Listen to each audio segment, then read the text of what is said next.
जय श्री राम दोस्तों, पुष्कर पॉडकास्ट पे आपका हार्दिक स्वागत है। जैसा कि आपका प्यार और आशीर्वाद हमें लगातार मिल रहा है, उसके लिए काफ़ी धन्यवाद। आज फिर हम एक महत्वपूर्ण तिथि जो कि अपरा एकादशी है, उस पर आपके लिए पॉडकास्ट लेकर आए हैं। हमारे साथ गुरुमा जुड़े हुए हैं। जय श्री राम दोस्तों, माँ लक्ष्मी आप पे कृपा बनाए रखें। हाँ पार्थ, जैसे कि अभी हम वार्तालाप कर रहे थे, 2 जून को अपरा एकादशी है। और विस्तार में जानने से पहले हम सबसे पहले ये जानेंगे कि एकादशी होता क्या है। एकादशी एक तिथि है जो कि अमावस्या या न्यू मून और पूर्णिमा यानी कि फुल मून से 11वें दिन जो तिथि पड़ती है, हम उसको एकादशी कहते हैं। ठीक जी है। और हमारे सनातन धर्म हिंदुइज्म में हम हर एकादशी को विष्णु जी के साथ कनेक्ट करते हैं। और हमारे एक साल में, एक वर्ष में 24 एकादशी होती है। 24 एकादशी है। ठीक है। और हर एकादशी का अपना एक महत्व होता है। अच्छा। जैसे कि अब 2 जून को एक अपरा एकादशी है। फिर हमारी निर्जला एकादशी आएंगी। अच्छा। और फिर उसके बाद योगिनी एकादशी आएगी। अच्छा। तो ये ऐसे करके 24 एकादशी है और हर एक एकादशी का अपना एक महत्वपूर्ण है, अपना एक स्वरूप है। अच्छा। जो हर एकादशी में विष्णु जी के एक स्वरूप को पूजा जाता है। अच्छा। उनकी पूजा अर्चना की जाती है और उनके साथ कनेक्ट। अच्छा, तो इस बार जो एकादशी है वो किस? तो जो अपरा एकादशी है उसका अपना एक अलग महत्व है। अच्छा। ये ज्येष्ठ मास की कृष्ण पक्ष की एकादशी को ये पड़ती है। सबको पता ही है कि वर्ष भर में 24 एकादशी होती है। और इन सभी एकादशी का एक अपना अलग महत्व होता है। और हर एक एकादशी जो कि विष्णु जी का एक स्वरूप को के साथ कनेक्ट किया जाता है। और उनके उस स्वरूप को पर्सोनिफाई करके उसको पूजा अर्चना उसकी करी जाती है, उसकी आराधना करी जाती है।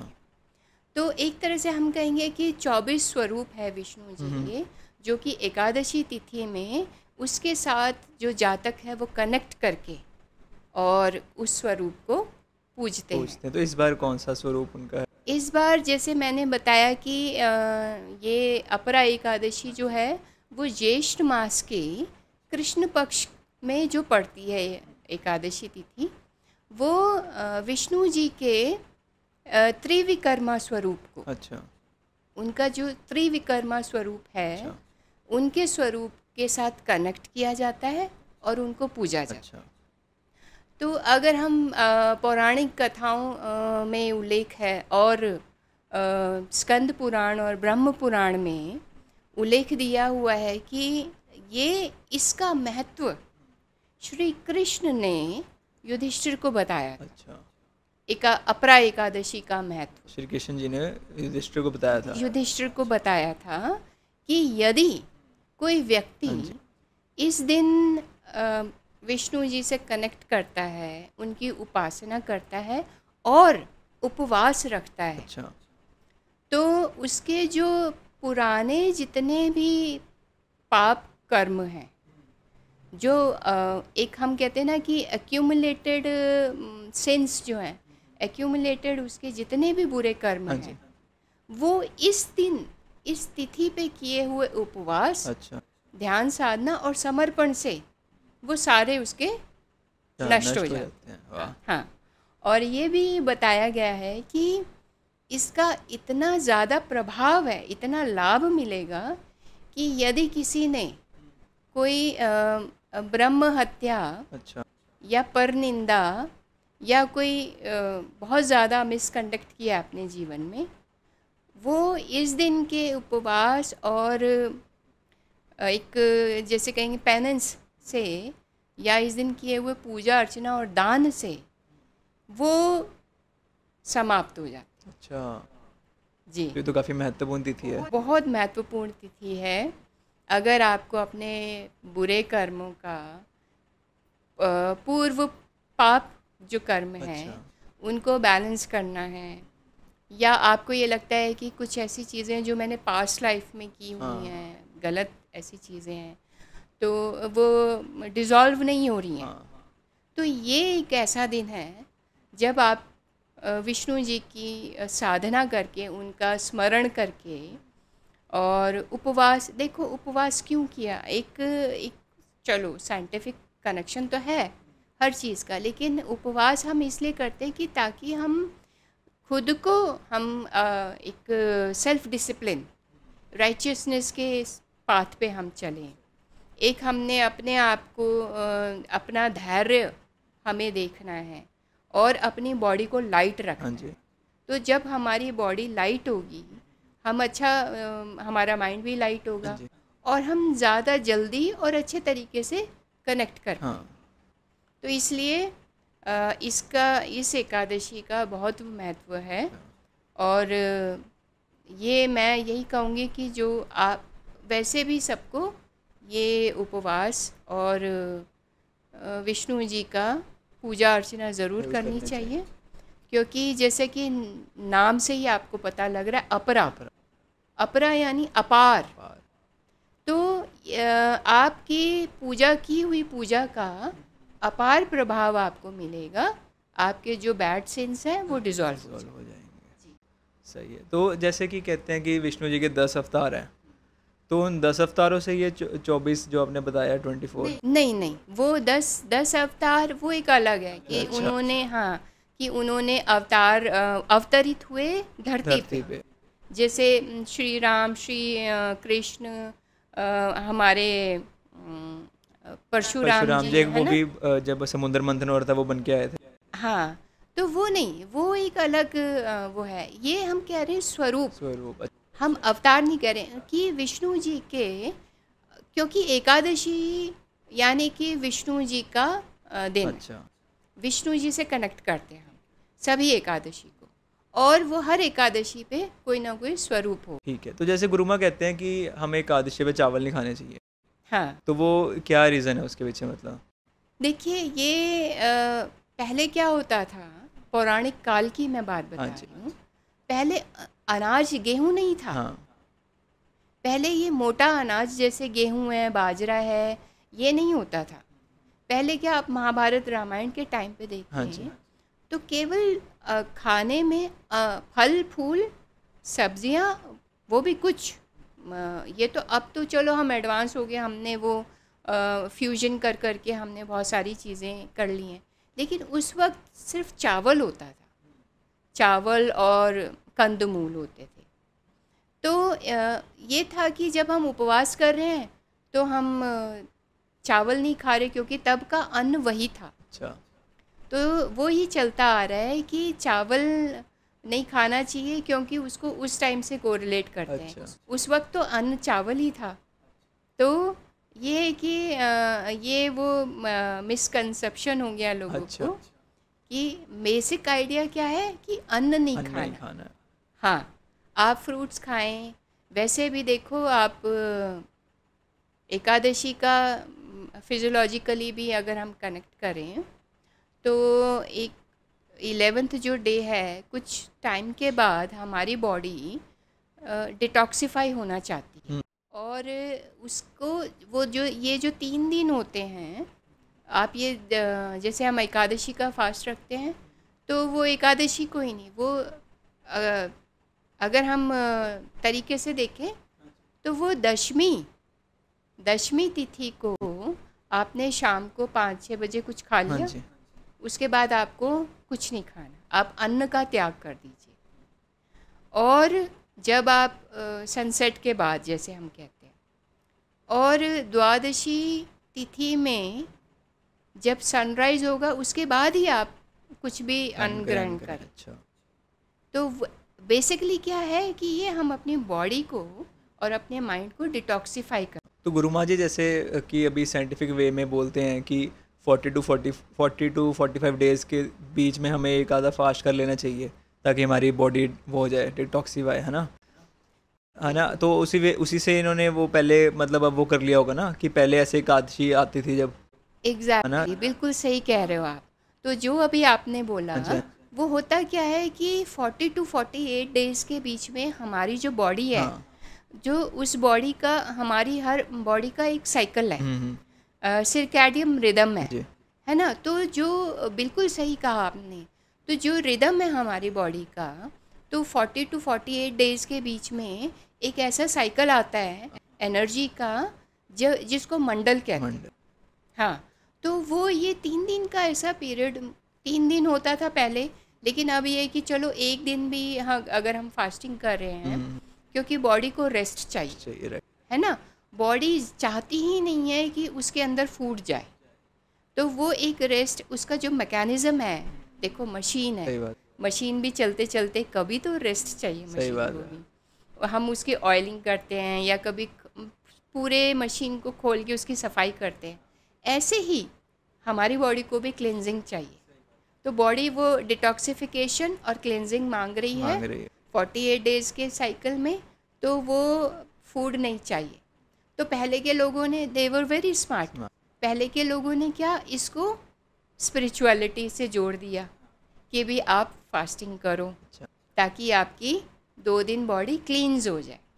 तो उससे क्या होगा, आपका लीवर, आपकी किडनी और आपके जो इंटरनल ऑर्गन्स हैं वो इन्हांस हो जाएंगे, उनकी जो फंक्शनिंग है वो इन्हांस्ड हो जाए। पर अगर हम अभी डेली बेसिस पे भी अगर हम ऐसा कर लें कि जैसे एक वो है 668 वाला समथिंग है, हाँ, सुबह पहले 8 बजे खाएं, फिर 6 घंटे छोड़ के फिर खाएं दोपहर को, फिर 6 घंटे छोड़ के फिर आप शाम को खाएं, अगर आप ऐसे इतना गैप दोगे तो आपको वैसे भी डेली बेसिस पे ही आपको एक मतलब बॉडी को राहत मिल जाएगी। देखो एक वैसे भी साइंटिफिकली भी ठूस ठूस के खाना नहीं हाँ, चाहिए। आप थोड़ा सा उतना ही खाओ, एक रोटी का जगह छोड़ के खाओ, हाँ, ताकि उसको हमारी जो जठराग्नि है, जो हमारा मैकेनिज़्म है, डाइजेस्टिव सिस्टम है, उसको रास्ता मिले। वो बिल्कुल पैक्ड होगा तो वो फंक्शनिंग ही नहीं कर, यहाँ तो इतना खाते हैं कि मतलब over eating, over eating. Buffet में जा जाके हाँ, तो मतलब बफ़े लिया है आपने, तो वो बफ़े वसूल करना, सुबह से कुछ खाया नहीं, शाम को सीधा जाके बफे में खाना है। वो भी गलत है। जो आप कह रहे हो ना कि थोड़ी थोड़ी देर में, जैसे कुछ ड्यूरेशन के ड्यूरेशन बाद दी, कुछ हाँ, खा लिया, वो वो ठीक है। बेस्ट है, हाँ, लेकिन एकादशी का महत्व ही है कि हमारी जो बॉडी, क्योंकि देखो हमारी बॉडी ल्यूनर फेज पे चलती है। राइट, हमारा जो 70% जो पानी है बॉडी में, वो हमारे मून, चंद्रमा के हाँ जी, बढ़ते घटते, जो हम वैक्सिंग और वेनिंग कहते हाँ जी, हैं, हाँ जी, उसके साथ हमारे लूनर फेज के साथ हमारी बॉडी रिस्पॉन्ड करती हाँ है। जी, तो ये स्पेसिफिकली है कि अमावस्या के 11वें दिन और पूर्णिमा के 11वें दिन हमारी बॉडी का मैकेनिज़्म ऐसा हो जाता है कि हमें हल्का रहना है, हमें लाइट, एकदम लाइट। अगर आप खा भी रहे हैं, आप फास्ट नहीं रख रहे, कोई बात नहीं, आप लाइट फूड लाइट फूड खाओ, आप फ्रूट, कम खाओ बेसिकली। हाँ, लिक्विड डाइट पे रहो आप। तो वो क्या होगा, अगर आपकी बॉडी हल्की है तो आपका ब्रेन जो है वो ज़्यादा इफ़ेक्टिवली काम काम करेगा। करेगा, तो इसीलिए इसको कनेक्ट किया है स्पिरिचुअलिटी भी, कि फिजियोलॉजिकली अगर आप लाइट हो, मतलब उस दिन मून की एनर्जी ज़्यादा होती हैं। एग्जैक्टली, अच्छा, मून की एनर्जीज कुछ इस तरह से होती है कि हम जल्दी कनेक्ट हो पाएंगे। अच्छा, तो हम विष्णु की आराधना करते हैं। अच्छा, तो विष्णु की आराधना, क्योंकि देखो जो भी कुछ है वो सस्टेनेंस है, राइट, और सस्टेनेंस के जो कारका है, जो जो सस्टेनेंस को गवर्न करते हैं, वो कौन है, वो विष्णु विष्णु जी जी हैं, हैं, है ना। तो हमें अपनी बॉडी माइंड को सस्टेन करने के लिए एक तरह से हमने उनको समर्पित कर दिया कि अब आप हैं, अब आप हमें सही मार्ग पे ले जाएं, हमारे जो हमने जाने अनजाने जो भी कुछ बुरे कर्म किए हैं उसको डिसॉल्व कर दें। तो वही श्री कृष्ण ने जी, युधिष्ठिर को बताया था कि ये इसका इतना महत्व है अपरा एकादशी में। तो ये प्रैक्टिस शुरू हुई थी फास्टिंग की। अच्छा, और जैसे कि पौराणिक कथाओं का मैं आपको कहानी बताती हाँ हूँ, जी, इससे जो जुड़ी हुई कहानी है कि एक राजा थे, अच्छा, बहुत अच्छे कर्मों वाले, बहुत अच्छे राइचियसनेस को फॉलो करने वाले महिध्वज नाम के राजा थे। बहुत ही अच्छे नेक विचारों वाले थे, प्रजा का ध्यान रखने वाले। उनका छोटा भाई था ब्रजध्वज। अच्छा। ब्रजध्वज जो कि दुष्ट व्यक्ति था। अच्छा। वो बुरे कर्म करने वाला, भोग विलास में रहने वाला, लेकिन उसकी नज़र थी राजा की गद्दी। अच्छा। वो चाह रहा था कि भाई मैं किसी ना किसी तरह से राजा बन जाऊं। तो जो महिध्वज थे वो थोड़े सीधे इंसान थे, तो किसी तरह से उसने उनको बातों में उलझा के वो कहीं बाहर ले गया। अच्छा। और वहाँ उनकी हत्या कर दी। अच्छा, राजा की? जी, राजा की हत्या कर दी। और उनको पीपल का, क्योंकि वो बाहर थे, प्रांगण में थे, पीपल का बहुत बड़ा पेड़ था, मार के वहीं गाड़ दिया। अच्छा। पीपल के पेड़ के नीचे। और आके वो उसने अपना शासन शुरू किया, राजा बना। अच्छा। तो क्या हुआ, ये अकस्मात जो मृत्यु हुई महिध्वज की, तो मुक्ति तो मिली नहीं उन्हें। वो प्रेत योनि में चले गए। तो वो प्रेत बन के उसी पीपल के पेड़ पे वो रहने लगे। और आते जाते लोगों को, क्योंकि वही जैसे पहले भी हमने डिस्कस किया है कि जिनकी अकस्मात मृत्यु होती है और जिनको मोक्ष प्राप्त नहीं होता या दूसरी रीबर्थ नहीं होता, वो यहीं अटक जाते हैं। एनर्जीज हैं ये। तो वो एनर्जी है, वो आते जाते लोग महसूस करते थे कि कुछ है यहाँ पे। अच्छा। क्योंकि वो अपना कैसे बताएं, कुछ तो आप कनेक्ट कैसे करें लोग। तो ऐसे होते होते कई वर्ष बीत गए। एक बहुत बड़े मुनि का वहाँ आना हुआ। अच्छा। वो वहाँ से गुजर रहे थे, तो ऋषि मुनि, उनके पास तो सिद्धियाँ होती हैं। बात है। उनको पता लग गया यहाँ पे कोई है। तो वो धौम्य ऋषि थे, उनका नाम ऋषि धौम्य था। तो वो उन्होंने वार्तालाप किया उससे। अच्छा। कि भी कौन हो और यहाँ क्या कारण है तुम। तो राजा महिध्वज ने सारी आप बीती बताई कि मुनिवर ऐसे ऐसे है और मुझे मुक्ति दिलवाइए।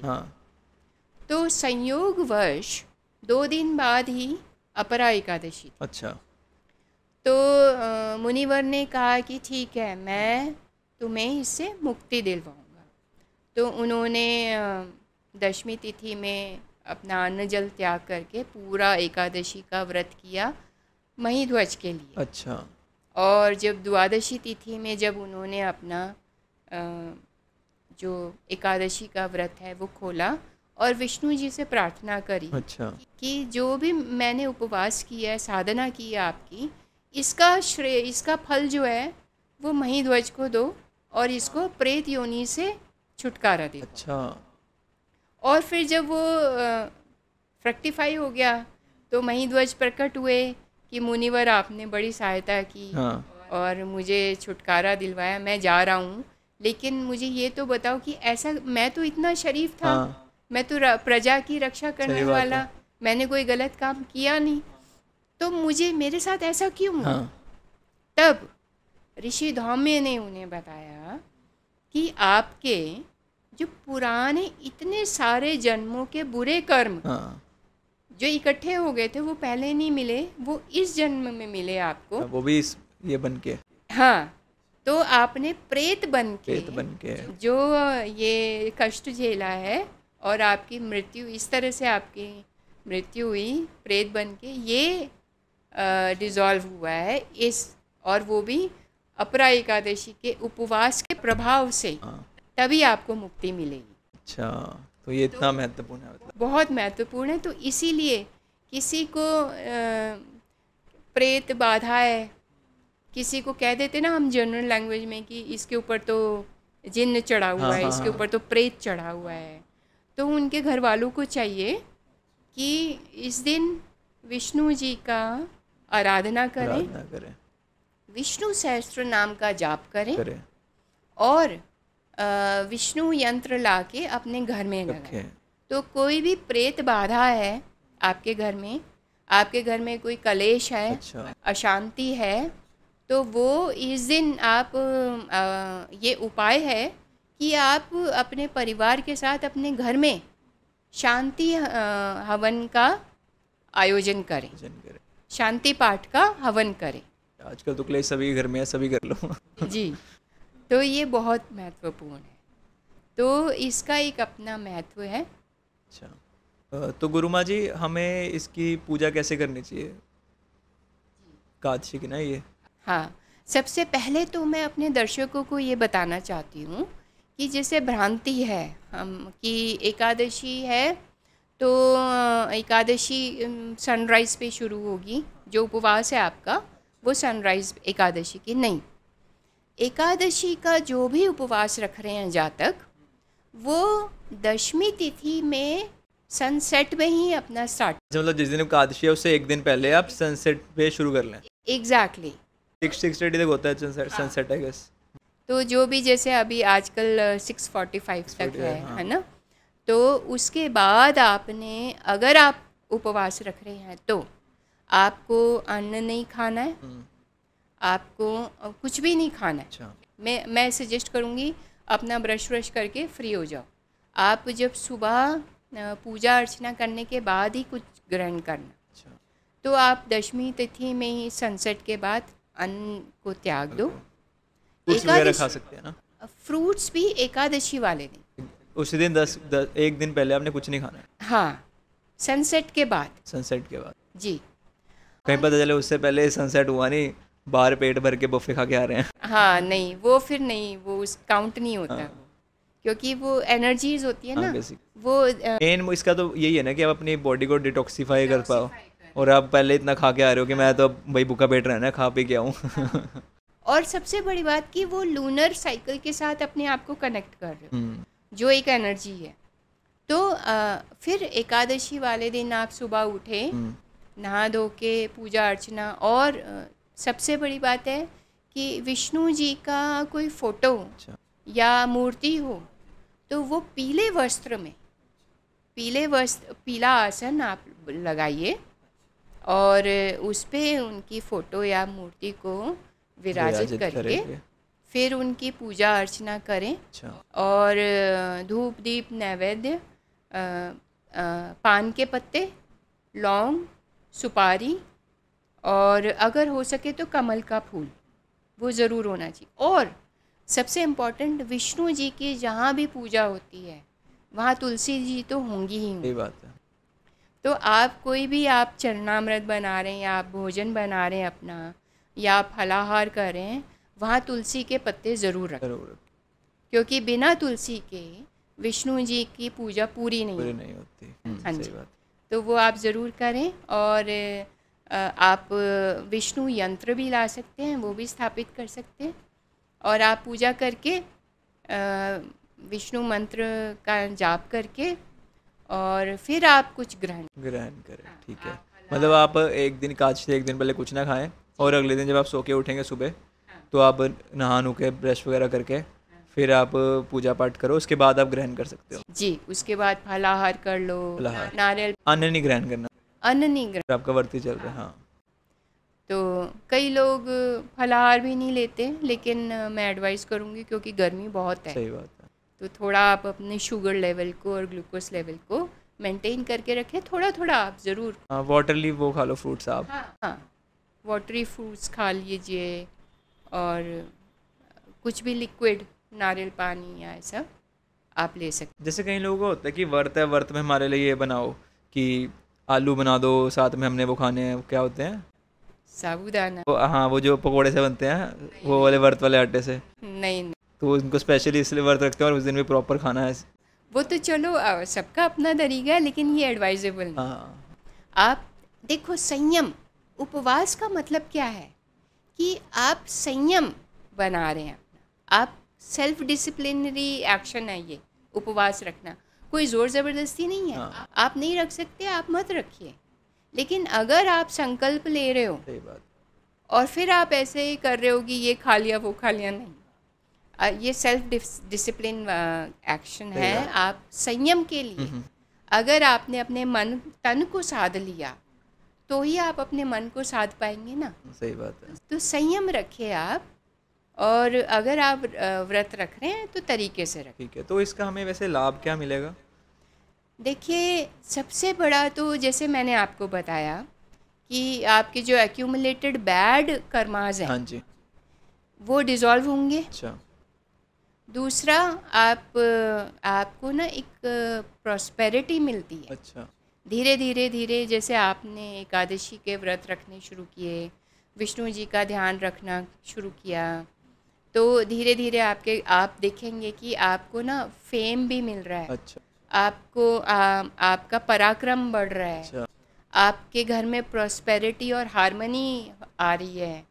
क्योंकि क्या होगा, संयम, उपवास क्या है, उपवास और पाठ जाप दोनों चीज़ों का जो संगम है, उससे आप अपने तन को भी साध रहे हो, अपने मन को भी साध रहे हो। हाँ।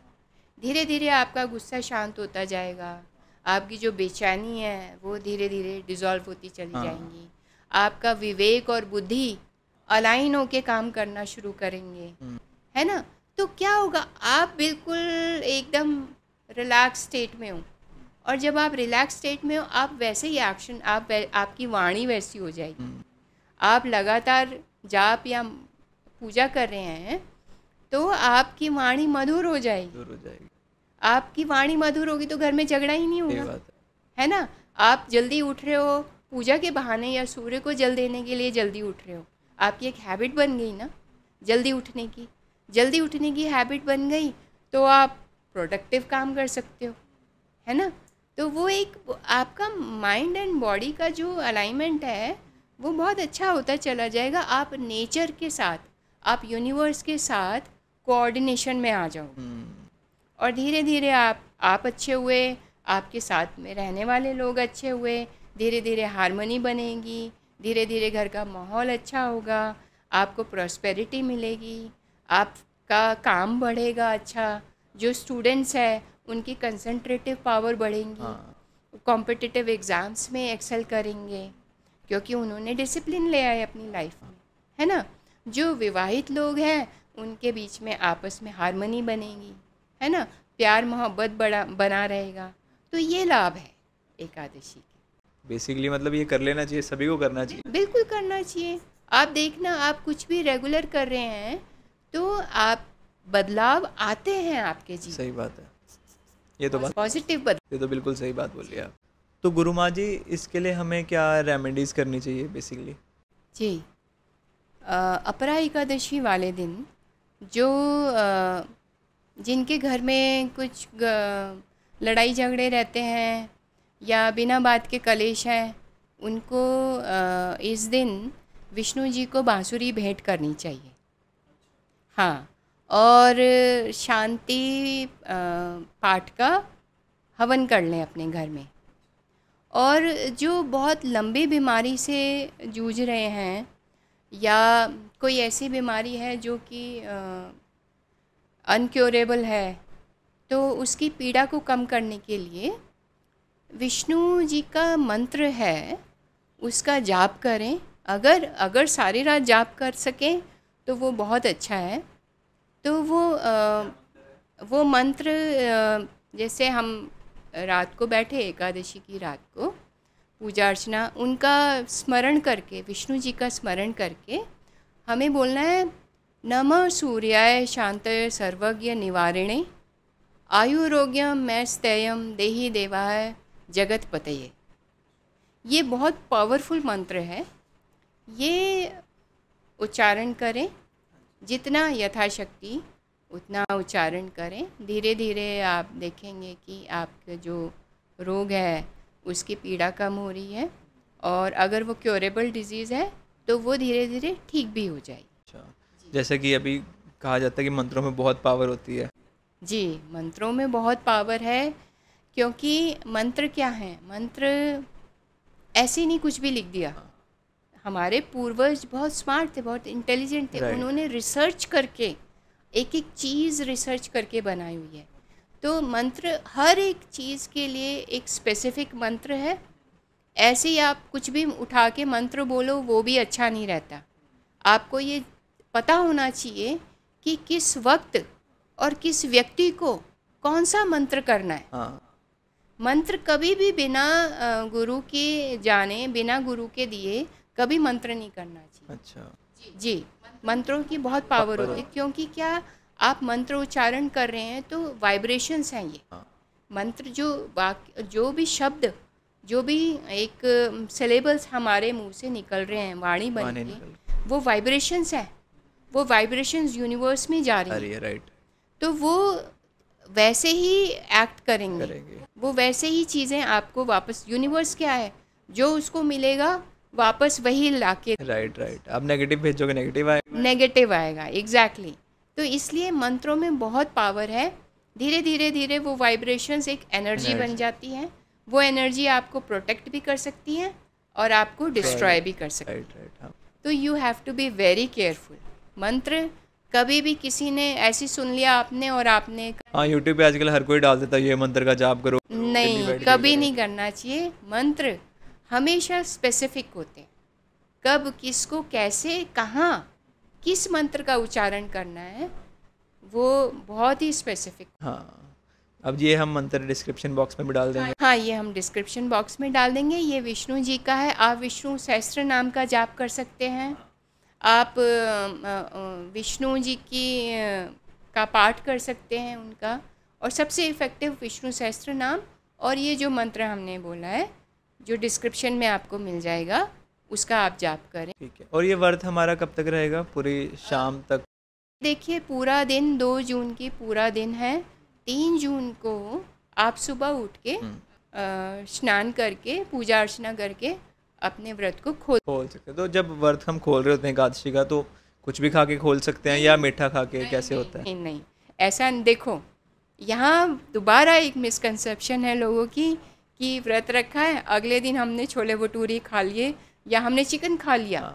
ऐसे भी लोग हैं जो उठते ही भाई चलो चिकन बर्गर या कुछ ऐसा नहीं, ये बहुत गलत प्रथा है, बहुत गलत आपकी एक प्रैक्टिस है।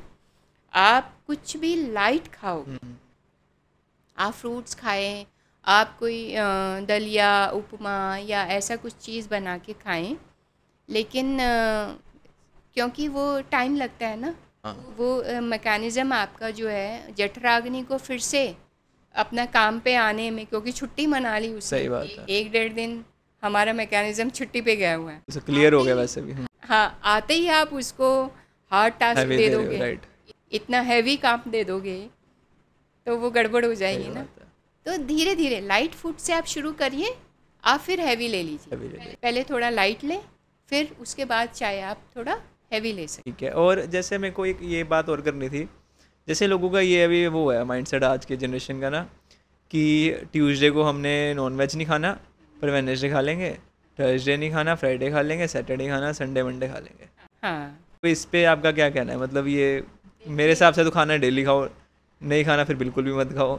बिल्कुल बिल्कुल। देखिए, ये जेनजी है, इनके अपने रूल्स रेगुलेशंस हैं, इनको कोई नहीं समझा सकता। लेकिन हमारी अपने पॉडकास्ट में ये कोशिश रहेगी कि जो हमारी जो जनरेशन है वो हमारी सभ्यता को, हमारी संस्कृति को समझे।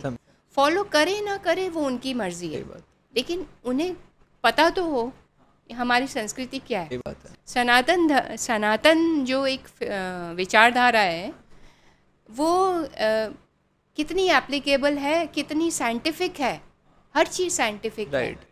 तो वो पता होना चाहिए उन लोगों को कि नॉनवेज, सबसे पहली बात तो आपका पेट है, आप एक मनुष्य योनि में आए हैं अपने आप को एलिवेट करने के लिए, अपने सोल को एलिवेट करने, ना कि आपका पेट है कब्रिस्तान नहीं है, ये कोई मुर्दा घर नहीं है कि आपने किसी को मारा और वो खा लिया। आप एक जीव को खा रहे हो, आप खुद एक जीव हो। वो भी प्रोटीन के लिए से कहते हैं। प्रोटीन के आप बहुत सारे नेचुरल रिसोर्सेज हैं, प्रोटीन के आप वो लो। अब आप एक किसी जीव को मार के, और जब मार रहे हैं तो अब आप देखो आपका थोड़ा सा कट लग जाता है या आपका जल गया, आपको कितनी पीड़ा होती है। आपके वो उस टाइम क्या सिक्रेशन होता है इमोशंस का, क्या आप फील कर रहे हो। वो जब एक किसी को भी जीव को मार रहे हैं, वो दुखी भी हो रहा है, वो रोया भी होगा, उसके क्या रिलीज हुए। आजकल तो जैसे ये हैन और ये हैं सारे मुर्गे वगैरह, इनका तो क्या कहते हैं कि ये बोन होते हैं एक सेल के अंदर, मतलब छोटे से केज के अंदर, उसी में बड़े होते हैं, ना उनको चलना आता है ना कुछ आता है, बिल्कुल भी नहीं। तो कितने वो बेचारे एक दयनीय स्थिति में है वो जी। इंजेक्शन लगा के उन्हें स्पेशल ग्रो कर रहे हैं, जल्दी बड़ा कर रहे हैं। हाँ, तो आप तो एक लिटरली एक मुर्दा चीज को खा रहे हो, राइट, है ना, जो पहले ही मरी हुई है, इतनी उसमें पहले ही नेगेटिविटी मरी हुई हाँ, है, दुखी है, वो चीज़, वो फिर नेगेटिविटी आप अपने अंदर अंदर ला है, रहे हो। राइट। और आपका बहुत, हमारा जो ये सिस्टम है जठराग्नि, हमारा डाइजेस्टिव सिस्टम हाँ। है, ये इसलिए नहीं बना है कि आप हार्ड, मतलब बहुत टाइम लगता है एक चिकन आपने खाया ना उसको उसको डाइजेस्ट डाइजेस्ट करने में। हाँ सही बात है, 3 और दिन तो फिर आराम वो- से लगे जाते हैं। फिर आप वो लेथार्जी में रहते हो, आप प्रोक्रेस्टिनेट करते हो चीज़ों को, क्योंकि आपकी बॉडी हैवी हो गई है, आपका माइंड शिथिलता आ जाती है। तो शिथिलता आप क्यों ला रहे हो? सही बात है। अभी एक मेरे दोस्त है, तो मुझसे वो पूछ रहा था कि जैसे पहले के टाइम पे क्या होता था, कि मैंने बोला तो मतलब नॉनवेज ऐसे मत खाओ, है ना, तो उसने मेरे को बोला कि ये पहले से चलता आ रहा है। मैं कहा कहाँ से चलता आ रहा है? तो वो कहता है कि पहले क्या होता था कि शिकार करने जाते थे राजा लोग, फिर वो शिकार के खाते थे। मैंने कहा ये कहाँ पे मेंशन है खाते थे? हाँ, मैंने कहा शिकार करने जाते थे चेक करने के लिए कि अभी भी वो मतलब हैं उतने काबिल या कुछ उस लायक हैं, तो वो शिकार करके आते थे, वो खाते थोड़ी थे उस चीज़ को। कोई नहीं खाते थे ना। ये चलो बीच में जैसे मुगल्स आए, वो नवाबों, ये हाँ। उनकी प्रैक्टिस वो लोग खा रहे हैं, या ब्रिटिशर्स जो इन्वेडर्स थे वो उनकी अलग प्रैक्टिस थी, राइट, उनका अलग ईटिंग हैबिट्स राइट। थी। ये तो हमारे वो धर्म में धीरे कहीं धीरे लिखा भी नहीं, नहीं, सनातन में कभी भी नहीं है, राइट। विचारधारा जो हमारी सनातन धर्म की है, कभी भी हमने किसी जीव को मार के खाने का ये प्रणाली नहीं रही है। हाँ, ये पता, यही मिसकंसेप्शन है लोगों में, बच्चों में खासकर, राइट, क्योंकि हमारी हिस्ट्री को बिगाड़ के बताया गया। सही बात है। तो जागरूक करना है हमें। हाँ, तो एटलीस्ट पता हो, फॉलो करें ना करें, वो उनकी मर्जी है। ये तो सही बात है, इतनी समझ सब में होती है। जी बिल्कुल। अब हमें किस बात पे जाना नहीं जाना, कहीं बोलते हैं स्वाद की वजह से नहीं छूटता, हाँ, जैसे नहीं छूटता, ऐसा कुछ नहीं है। ऐसा कुछ भी एक बार आप छोड़ने बैठो तो जब मतलब आपको करना है तो अगले दिन से कर दो। मेरे अंकल बोलते थे, अब वो नहीं है इस दुनिया में, तो वो उन्होंने एक चीज़ सिखाई, मम्मा को बोलते थे वो, तो मम्मा ने मेरे को बताई थी। तो वो बोलते थे कि जो काम करना है ना, आपको आपके मन में आया किसी के लिए अच्छा करना है, आप उसी समय कर दो। उसी से अगर आप कल का या कल का भी डाल दोगे ना, कल करूँगा, वो नहीं हो पाता। नहीं हो पाएगा। अगर आपने किसी के सोचा मैं हेल्प करूँगा, अपने दोस्त की या किसी भी व्यक्ति की, आपके सामने कोई बंदा बैठा है उसकी आपने सोचा कि यार मैं इसको हेल्प करना चाहता हूँ, उसी टाइम कर दो। बिल्कुल, अगले दिन वो कभी भी नहीं आता है। कल किसी ने नहीं देखा है। और वैसे भी आप नहीं, होता ही नहीं है उस समय, हो गया तो हो गया विद इन अ सेकेंड, नहीं तो नहीं। हाँ। तो वैसे ही आपको छोड़ना है। अब ये अगर आप हमारी बात सुन के आपको लग रहा है हाँ। कि भाई हमसे गलती हो रही है, तो अभी की अभी छोड़ दो। आप देखना, आप ये नॉनवेज और अल्कोहल आप छोड़ोगे ना, हाँ। आप ही का शरीर अच्छा सही बने, बात, आपका ब्रेन एक्टिव हो एक्टिव जाएगा। हो जाए। अभी क्या आप शिथिल कर रहे हो, हाँ। जो हैवी चीज़ें खा रहे हो उससे आपका शरीर भी शिथिल हो रहा है और आपका दिमाग भी शिथिल हो रहा है। तो वो आप काम भी प्रॉपर नहीं कर पा रहे होगे, क्योंकि आपकी ईटिंग हैबिट्स खराब है। हाँ, आप सात्विक खाना खा के देखो, आप देखना बिल्कुल एकदम एक्टिवेटेड रहोगे, एनर्जेटिक रहोगे और शार्प रहोगे। हाँ, आपकी प्रोग्रेस के लिए वो आपकी मर्जी। बिल्कुल सही बात है। मेरे हिसाब से तो नहीं खाना चाहिए, जी बाकी सबकी अपनी समझ है। जी आज के टाइम पे सारे समझदार हैं। बाकी हमारे साथ बने रहने के लिए धन्यवाद, आपका बहुत बहुत शुक्रिया। जय श्री राम। जय श्री राम।